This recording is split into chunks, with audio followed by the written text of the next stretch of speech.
Michael McNamara, our guest. He is the director of The F Word, Who Wants to Be a Feminist, and the co-writer of The F Word, Who Wants to Be a Feminist, which will show tomorrow night. Tomorrow night, yes, on CBC's Doc Zone at 9 p.m. Okay. And I think it gets repeated on Friday on Newsworld. Great. Yeah. And probably further down the road, too. Yeah, it'll get repeated a few as times, it goes. Yeah. Actually, I think you can actually watch it and download it online once it's been broadcast. Okay, so, probably. On the Doc Zone website. Yes, that CBC is very wired. They are. They are. Okay, first wave, second wave, third wave. Naomi Wolf. Wolf. And Naomi Wolf, wrote a book called The Beauty Myth. Right. I think you actually may have Yes, interviewed I've her had her on a sometime. few times. Yeah, and she had basically come up with this idea that essentially the beauty myth was that there was originally a myth that women were supposed to subscribe to, which was chastity. And there were a number of different types of ideals that women were supposed to subscribe to. But once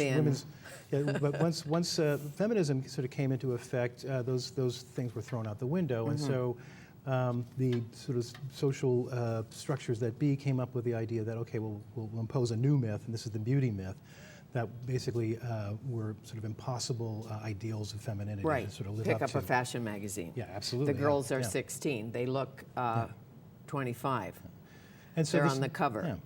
And so again, this was meant to make young women feel inadequate and disempowered. All the kinds of things that basically keep them from pursuing the goals of feminism. Sure, and older women to say, I can't go through life without Botox, a facelift. Yeah. New breasts, or sadly. bigger ones. Yeah.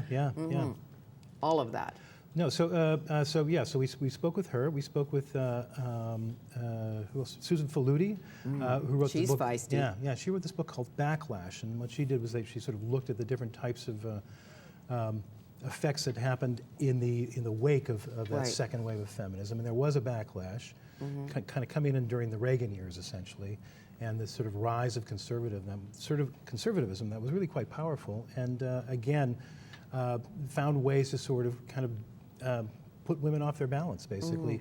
There are all kinds of stories being published back in the early '80s about this sort of this rise of unhappiness for And there was actually the cover of a Newsweek magazine that said that you're more likely to be killed by a terrorist than you are to find a husband if you're a single woman of the age of 30 who's college educated. That's right. Yeah, so if you're college educated, you're over 30.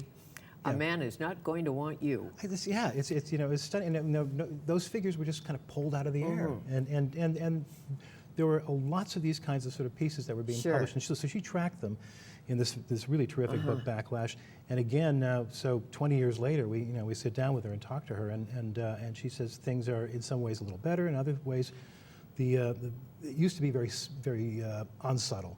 Now she believes that these kinds of messages are much more subtle and more insidious and harder to kind of harder to keep an eye on, harder to find.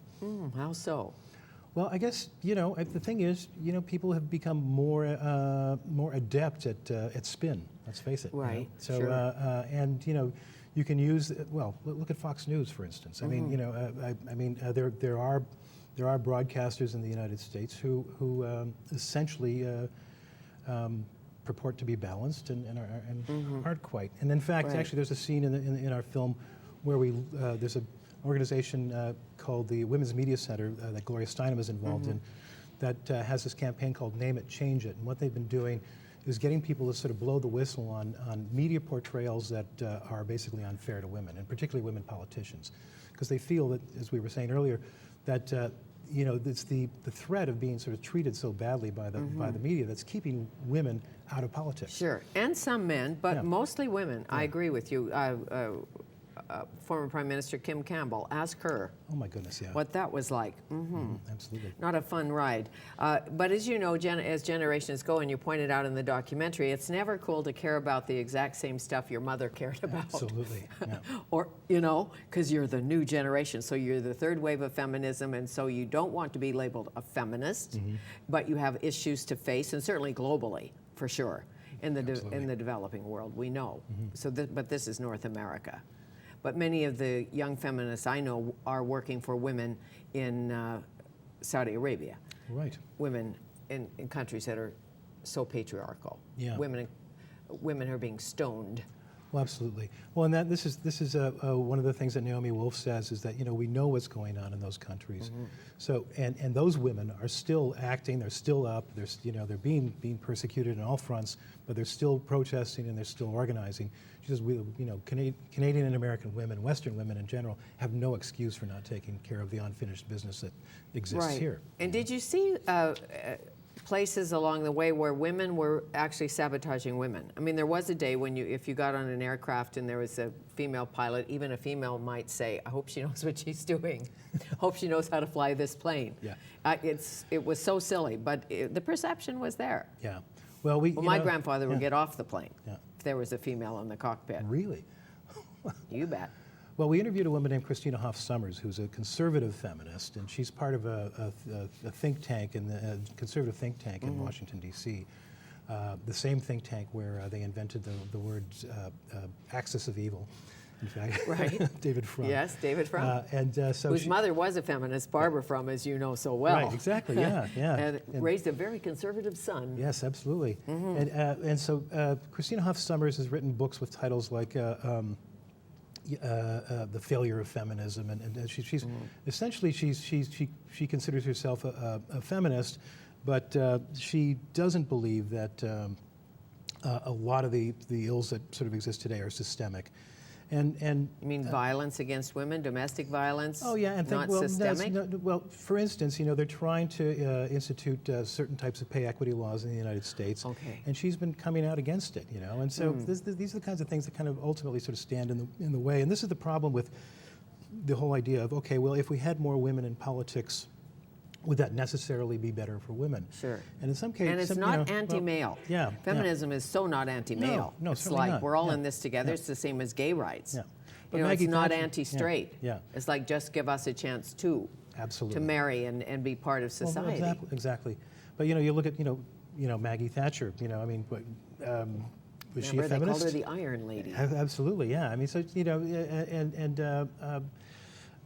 I think she probably was. Yeah. I didn't ever interview her, didn't ask her, but to me she was. Yeah, there's a picture of her with Christina Hoff Sommers in Christina Hoff Sommers' office. She's got a sort of proudly because you can be conservative and be a feminist. Well, I think you can. Absolutely, yes, you can. But I think there are certain sort of conservative ideals that are ultimately kind of anti-feminist, and like a woman's place is in the home. Yeah, that one. Yeah, and if you can't make it in this country, it's your own fault. You're not, you don't need a social safety net. You don't need child care. If you can't take care of those things yourself, then you're just not good enough. You're inadequate. And did you look at the scene at home? Women doing the majority of the work or not? Because a lot of men are cooking and changing diapers today. Well, we did look at a stay-at-home mom, and then we looked at a couple who are both working and have a stay-at-home nanny. But ultimately, it looks like for the most part, even though sort of feminism was supposed to get women out into the workplace, it was also supposed to help bring men back into the home and sort of share the responsibilities. And statistically, women are still doing most of the housework and most of the child care. I mean, it's certainly there are lots and lots of families that are enlightened and have been able to work these things out. Right. And young feminists are saying, I want to stay home and raise my kids. Yes, I'm a lawyer, but I choose this. And that's what it's about. It's about choice. It's about choice. And you shouldn't be labeled because you choose to stay home, but you did the math. How much a stay-at-home mom or a stay-at-home dad would get paid if you paid her for all her duties, and it was something like 120 grand. It was close to that. That's right. Salary. Yeah. They looked at all. I mean, the thing is, if you look at the gross domestic product of any country, it's usually just looks at all the paid labor, but there's all kinds of unpaid labor that goes on, and obviously. Most of that is being done by women, right? And with child rearing, with driving the kids to soccer practice, with doing all the shopping, with taking care of the housework, and those are the kinds of things that all have value ultimately. Yes. And so there was a study done to figure out just if they were actually being paid market wages for this, nothing extravagant, and the number was I think $117,000 a year. $867. I remember it. Yeah. $117,867. Wow. If you choose to stay home. If you- Yes. Now, this fourth wave. Tell me about the fourth wave. Is it here? Is it coming? Well, you know, Who I mean, is it? yeah, I'm not convinced that the third wave is ever sort of. I think we were looking at probably at sort of 3.1 or something like that Okay. in terms of the new wave. I mean, there's the third wave. There was something called the Third Wave Foundation, which was started by Amy Richards, who we interviewed, and there's feminist.com, and so they're basically sort of engaging in a much sort of broader reach in terms Sure. of what defines a woman. I mean, there's sort of transgender. There's all sorts of people sort of engaging with the third wave of feminism, and I think the thing is that there's a lot of young women and men who are probably not engaging with this because they think the people are going to look down on them if they do. Right. They And that people are it's gonna all judge them. done. Yeah. That we have total Exactly. equality. And as you look at so many women's services being eroded, Yeah. and the feeling is that we don't need them anymore, but we still do. We need do. transition houses. We need awareness. Absolutely. And I think, we're all sort of standing on the shoulders of giants, I mean, the women that came before and the men who were involved as well, really, sort of helped sort of revolutionize, the world in the matter of a century, and so, and absolutely, there's a lot more, there's a lot of unfinished business, obviously. Sure. And read a book called Women's Reality. I've not read that. It's really good. Yeah? Okay. Okay, so the F word. Who wants to be a feminist? Thursday, tomorrow, Yep. March 3rd, 9 p.m. CBC TV Doc Zone. Oh, nice to meet you. Nice to meet you too. Thank you very much. Michael McNamara, he is the director of F Word.